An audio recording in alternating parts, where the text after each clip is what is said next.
ഇന്ന് നമ്മൾ ലഞ്ചിൻ്റെ സമയത്ത് അല്ലെങ്കിൽ ഡിന്നർ സമയത്തൊക്കെ സിമ്പിളായിട്ട് ഉണ്ടാക്കാൻ പറ്റും നല്ല ടേസ്റ്റി ആയിട്ടുള്ള മുട്ട വെച്ചിട്ടുള്ള റെസിപ്പിയാണ് കേട്ടോ ചെയ്യുന്നത്. ചിക്കനും മീനൊന്നും ഇല്ലാത്തപ്പോൾ തീർച്ചയായിട്ടും ചെയ്തു വെക്കാൻ പറ്റുന്ന ഈ ഒരു ഈസി ടേസ്റ്റി റെസിപ്പി അപ്പോൾ എങ്ങനെയാണെന്നുള്ളതൊന്ന് കണ്ടു വയ്ക്കാമല്ലോ.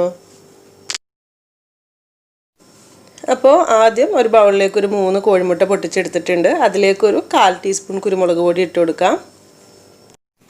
പാകത്തിനുള്ള ഉപ്പ് കൂടി ഇട്ട് കൊടുത്തിട്ട് നന്നായിട്ടൊന്ന് മിക്സാക്കി എടുക്കുക. ഇത് നമുക്ക് ആവിയിൽ വെച്ചിട്ട് വേവിച്ചെടുക്കാനുള്ളതാണ് കേട്ടോ. അപ്പോൾ അതുകൊണ്ട് തന്നെ അത്യാവശ്യം നല്ലോണം അങ്ങ് മിക്സാക്കി എടുക്കുക. ഇങ്ങനെ മിക്സാക്കി എടുത്തിട്ട് ഇനി ഇത് ആവിയിൽ വെച്ച് വേവിച്ചെടുക്കണം. അപ്പോൾ അതിന് വേണ്ടിയിട്ട് ഒന്ന് എണ്ണ തടവി എടുത്തിട്ടുള്ള ഒരു ഗ്ലാസിൻ്റെ ബൗളിലേക്കാണ് ഇപ്പോൾ ഞാൻ ഒഴിച്ചു കൊടുക്കുന്നത്. ഗ്ലാസിൻ്റെ തന്നെ വേണം നിർബന്ധമില്ല കേട്ടോ. സ്റ്റീൽ ഇല്ലാത്തതുകൊണ്ടാണ് ഞാനിത് എടുത്തിട്ടുള്ളത്. സ്റ്റീലിൻ്റെ ചെറിയ വട്ടപാത്രം ഉണ്ടെങ്കിൽ അതെടുത്താൽ മതി കേട്ടോ.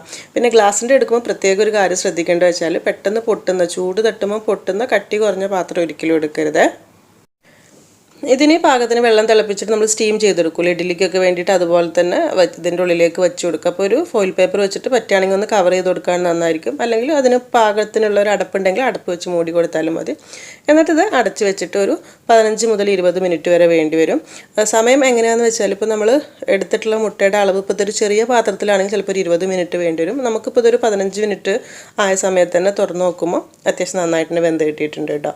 അപ്പോൾ അതിങ്ങനെ പരന്ന് കിടക്കുന്നതിനനുസരിച്ചിട്ട് ഇതുപോലെ ഒരു കത്തിയായിട്ട് വെച്ച് ഇങ്ങനെ നോക്കുന്ന സമയത്ത് കറക്റ്റ് ഉൾഭാഗം വെന്തിട്ടുണ്ടാവണം. മുട്ടയുടെ നനവ് കാര്യങ്ങളൊന്നും ഉണ്ടാകാൻ പാടില്ല. അപ്പോൾ കറക്റ്റ് പാകത്തിന് വെന്ത് വന്നിട്ടുണ്ട്. എന്നിട്ട് ഇത് ചെറുതായിട്ടൊന്ന് ചൂടാറി വരുന്ന സമയത്ത് സൈഡ് ഭാഗം ഒന്ന് വേണമെങ്കിൽ ഒന്ന് വിടിയിച്ച് കൊടുക്കുക കത്തി കൊണ്ട്. എന്നിട്ടൊരു പ്ലേറ്റിലേക്ക് ഇതുപോലെ കമിഴ്ത്തിയെടുക്കുക. അത് കഴിഞ്ഞിട്ട് ഇതുപോലെ കത്തി വെച്ചിട്ട് ചെറിയ ചെറിയ പീസാക്കി മുറിച്ചെടുക്കുക. നല്ല എളുപ്പത്തിൽ ഇതുപോലത്തെ നല്ല സ്ക്വയർ ഷേപ്പിലോ ഇഷ്ടമുള്ള ഷേപ്പിലോ മുറിച്ചെടുക്കാനായിട്ട് പറ്റും.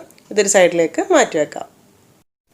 ഈ മുട്ട ഒന്ന് ഇനി ഫ്രൈ ചെയ്തെടുക്കണം. അതിന് വേണ്ടിയിട്ട് ഒരു ബൗളിലേക്ക് ഒരു 1/2 കപ്പിൻ്റെ അടുത്ത് നിറച്ചൊന്നും വേണ്ട, എന്നാൽ ഏകദേശം ഒരു 1/2 കപ്പ് മൈദ ഇട്ട് കൊടുക്കുക. അതിൻ്റെ കൂടെ തന്നെ ഒരു 4 ടേബിൾ സ്പൂൺ കോൺഫ്ലവർ, പാകത്തിനുള്ള ഉപ്പ് ഇട്ട് കൊടുക്കുക. പിന്നെ കുറച്ച് മുളക് പൊടി ഇട്ട് കൊടുക്കുന്നുണ്ട്. ഞാൻ നല്ലൊരു കളറിനായിട്ട് കുറച്ച് കാശ്മീരി മുളക് പൊടിയാണ് ഇട്ട് കൊടുക്കുന്നത്. എരിവ് കൂടുതൽ വേണമെങ്കിൽ സാധാ മുളക് പൊടി ഇട്ട് കൊടുക്കാം. വേണമെങ്കിൽ ഒരു ഇത്തിരി കുരുമുളക് പൊടിയും കൂടി ഇട്ട് കൊടുക്കുക കേട്ടോ. നല്ലോണം ഒന്ന് മിക്സ് ആക്കി എടുക്കുക. എന്നിട്ട് പാകത്തിനുള്ള വെള്ളം ഒഴിച്ചിട്ട് നല്ല തിക്കായിട്ടുള്ളൊരു ബാറ്റർ ആക്കി എടുക്കുക. ഒരുപാട് ലൂസാവണ്ട, കാരണം ആ മുട്ടയിൽ മാവ് ഇങ്ങനെ പൊതിഞ്ഞിരിക്കണം. മാവിൽ കട്ടയൊന്നും ഇല്ലാതെ ഇതുപോലെ നല്ലോണം മിക്സ് ആക്കി എടുത്തതിന് ശേഷം ഇനി മുറിച്ച് മാറ്റി വെച്ചിട്ടുള്ള മുട്ടയുടെ പീസ് ഉണ്ടല്ലോ, അത് നമ്മൾ ഈ മാവിലേക്ക് ഇട്ടിട്ട് ഇതുപോലെ ഒന്ന് മുക്കി കവർ ചെയ്തെടുക്കുക. എന്നിട്ട് ചൂടായിട്ടുള്ള എണ്ണയിലിട്ടിട്ട് ഫ്രൈ ചെയ്തെടുക്കുക. അപ്പോൾ നമ്മൾ മാവിന് കുറച്ചൊരു കട്ടി ഉണ്ടാവുമെന്ന് പറയാൻ കാരണം എന്താണെന്ന് വെച്ചാൽ ഈ മുട്ട എണ്ണയിലിട്ട് ചൂട് തട്ടുന്ന സമയത്ത് ചിലപ്പോൾ പൊട്ടിത്തെറിക്കാൻ ചാൻസ് ഉണ്ട്, മുഴുവനായിട്ട് കവർ ചെയ്തിട്ട് ഇരുന്നിട്ടില്ലെങ്കിൽ. അപ്പോൾ അതൊന്ന് ശ്രദ്ധിച്ചാൽ മതി. എന്നിട്ട് സാധാ പോലെ തന്നെ അത്യാവശ്യം തീ കൂട്ടി വെച്ചിട്ട് തന്നെ ഫ്രൈ ചെയ്തെടുക്കുക. തിരിച്ചും മറിച്ചിട്ടിട്ട് കറക്റ്റ് ആവുന്ന സമയത്ത് എണ്ണയിൽ നിന്ന് മാറ്റിയിട്ട് ഒരു സൈഡിലേക്ക് മാറ്റി വെക്കാം. എന്നിട്ട് ആ എണ്ണ അത്യാവശ്യം കുറച്ചങ്ങ് മാറ്റിയിട്ടുണ്ട്. ഒരു 2-3 ടേബിൾ സ്പൂൺ ബാക്കി ഓയിൽ ചൂടായിരിക്കുന്നതിലേക്ക് 1 ടേബിൾ സ്പൂൺ വെളുത്തുള്ളി ചെറുതായി മുറിച്ചതും 1 ടേബിൾ സ്പൂൺ ഇഞ്ചി ചെറുതായി മുറിച്ചതും ഇട്ട് കൊടുത്തിട്ടുണ്ട്. വെളുത്തുള്ളി വേണമെങ്കിൽ ഇത്തിരി കൂടുതൽ എടുത്താലും കുഴപ്പമൊന്നുമില്ല കേട്ടോ. അതിൻ്റെ കൂടെ തന്നെ ഒരു 2-3 പച്ചമുളക് ചെറുതായി മുറിച്ചതുകൂടെ ഇട്ട് കൊടുത്തിട്ട് എല്ലാം കൂടെ നല്ലോണം ഒന്നങ്ങ് വഴറ്റിയെടുക്കാം.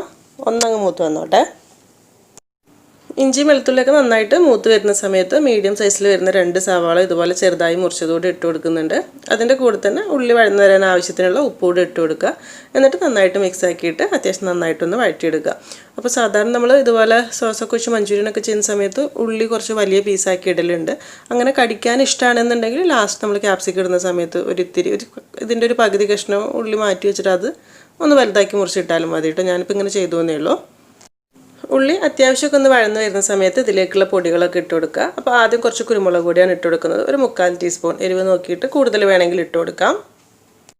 അതിൻ്റെ കൂടെ തന്നെ ഒരു 1 ടീസ്പൂൺ നിറച്ച് കാശ്മീരി മുളക് പൊടിയാണ് ഇട്ട് കൊടുക്കുന്നത്. കുറച്ച് നല്ലൊരു കളറും കൂടെ കൂടുതൽ കിട്ടിക്കോളും. എന്നിട്ട് ഇത് രണ്ടും കൂടെ ചേർത്തിട്ട് നല്ലോണം മിക്സ് ആക്കി എടുക്കുക. പിന്നെ നമ്മൾ ഒരുപാട് മസാലപ്പൊടികളൊന്നും ചേർക്കുന്നില്ല കേട്ടോ. വേണമെങ്കിൽ ഒരു നുള്ളു ഗരം മസാലപ്പൊടി താല്പര്യമുള്ളവർക്ക് ഇത്തിരി ഇട്ട് കൊടുക്കാം. മസാലകൾ പച്ചമണം മാറി വരുന്ന സമയത്ത് ഇതിലേക്ക് കുറച്ച് ക്യാപ്സിക്കം, ഒരു 1/2 കപ്പ് ക്യാപ്സിക്കം, ഞാൻ 2 കളറും കൂടി എടുത്തിട്ടുണ്ട്. ഏതായാലും മതി, കുഴപ്പമൊന്നുമില്ല.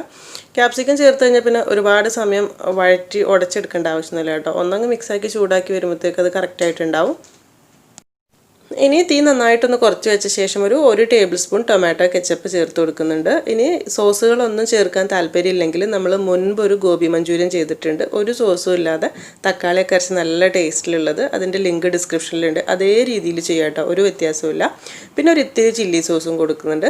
ഗ്രീൻ ചില്ലി സോസാണ്, റെഡ് ചില്ലി ആണെങ്കിലും കുഴപ്പമൊന്നുമില്ല. പിന്നെ അതിൻ്റെ കൂടെ തന്നെ കുറച്ച് സോയ സോസും കൂടെ കൊടുക്കുക. ഈ ഒരു മഞ്ചൂരിയൻ ആകുമ്പോൾ സോസുകളുണ്ടെങ്കിൽ കുറച്ചുകൂടെ നല്ല ടേസ്റ്റാണ്.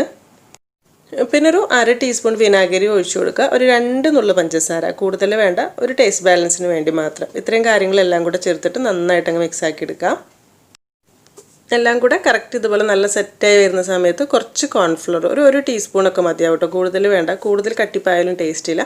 അതിലേക്കൊരു 1/4 കപ്പ് അല്ലെങ്കിൽ ഒരു 1/2 കപ്പിൻ്റെ അടുത്ത് വെള്ളം കൂടെ ഒഴിച്ച് നല്ലോണം മിക്സ് ആക്കിയിട്ട് ഇതിലേക്ക് ഒഴിച്ചു കൊടുക്കുക. അതിൻ്റെ കൂടെ തന്നെ കുറച്ചും കൂടെ വെള്ളം ഒഴിച്ചു കൊടുക്കുന്നുണ്ട്. ഞാനൊരു 1/2 കപ്പിൻ്റെ അടുത്തൂടെ വെള്ളം ഒഴിച്ചു കൊടുക്കുന്നുണ്ട്. കാരണം കോൺഫ്ലോർ ഒന്ന് തിളച്ച് വെന്ത് വരുമ്പോൾ ഒരു ഇത്തിരി വെള്ളം വേണം, എന്നാലേ കറക്റ്റ് ഒന്ന് കുറുകിയിരിക്കുള്ളൂ. ഒരുപാട് ലൂസ് വേണമെന്നില്ല. ഇതുപോലുള്ള റെസിപ്പിയിൽ നമ്മൾ എപ്പോഴും കോൺഫ്ലോർ ചേർക്കുമ്പോൾ ചെറിയ തീയിലിട്ടിട്ട് നല്ലോണം ഒന്ന് തിളപ്പിച്ചെടുക്കണം. അപ്പോൾ അതിൻ്റെ ആ ഒരു പച്ച ടേസ്റ്റ് മാറുള്ളൂ. എന്നിട്ട് ഇനി ഇതിലേക്ക് നമ്മൾ ആദ്യം ഫ്രൈ ചെയ്ത് മാറ്റി വെച്ചിട്ടുള്ള മുട്ട ഉണ്ടല്ലോ, അത് മൊത്തത്തിൽ അങ്ങ് ഇട്ട് കൊടുക്കുക. നല്ലോണം മിക്സ് ആക്കി എടുക്കുക. അത്രയേ ഉള്ളൂ പരിപാടി. എല്ലാം കൂടി ഇതുപോലെ നന്നായിട്ട് മിക്സ് ആക്കി എടുക്കണേ. ആ ഒരു സോസും ഉള്ളിയും കാര്യങ്ങളൊക്കെ നമ്മൾ മുട്ടയായിട്ട് നല്ലോണം ഒന്ന് മിക്സായി വരട്ടെ. ഒരു ഇത്തിരി സമയം മിക്സ് ആക്കി എടുക്കുമ്പോഴേക്കും കറക്റ്റായിട്ടുണ്ടാവും. പിന്നെ കുറേ സമയം ഇതിലിട്ട് തിളപ്പിക്കേണ്ട ആവശ്യമൊന്നുമില്ല.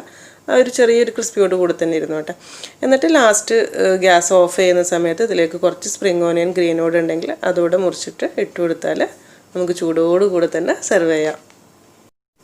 ഇതിലിപ്പോൾ നമ്മൾ മുട്ട ആവിയിൽ വെച്ച് വേവിച്ചിട്ട് ഇങ്ങനെ മുറിച്ചെടുത്ത് ചെയ്തു എന്നുള്ളൂ. അതിന് പകരം വേണമെന്നുണ്ടെങ്കിൽ പുഴുങ്ങിയ മുട്ട വെച്ചിട്ട് ചെറിയ പീസാക്കി ഇട്ടിട്ടും ചെയ്യാം കേട്ടോ. പക്ഷേ ഇതൊരു ജസ്റ്റ് ഒരു ചേഞ്ചിന് വേണ്ടി അത്രയേ ഉള്ളൂ. അപ്പോൾ ഇത് നമുക്ക് നല്ല ചൂടോടുകൂടി തന്നെ ചപ്പാത്തിയുടെ കൂടെയോ അല്ലെങ്കിൽ ഫ്രൈഡ് റൈസിൻ്റെ കൂടെയൊക്കെ കഴിക്കാം കേട്ടോ. ശരിക്കും ഫ്രൈഡ് റൈസും ഇതും തമ്മിൽ നല്ല സൂപ്പർ കോമ്പിനേഷനാണ്. അപ്പോൾ നല്ലൊരു സിമ്പിളായിട്ട് ഉണ്ടാക്കാൻ പറ്റുന്ന ഒരു വെജിറ്റബിൾ ഫ്രൈഡ് റൈസ് നല്ല ചൂടോടുകൂടി എടുക്കുക. അതിൻ്റെ കൂടെ തന്നെ നമ്മുടെ ഈ ഒരു എഗ് മഞ്ചൂരിയനും കൂടെ ഉണ്ടെങ്കിൽ പൊളിക്കും. ശരിക്കും ലഞ്ചിൻ്റെ സമയത്തോ ഡിന്നർ സമയത്തോ എപ്പോൾ വേണമെങ്കിലും ചെയ്ത് നോക്കാം. ഇടയ്ക്കൊക്കെ ഒരു ചേഞ്ച് അല്ലേ.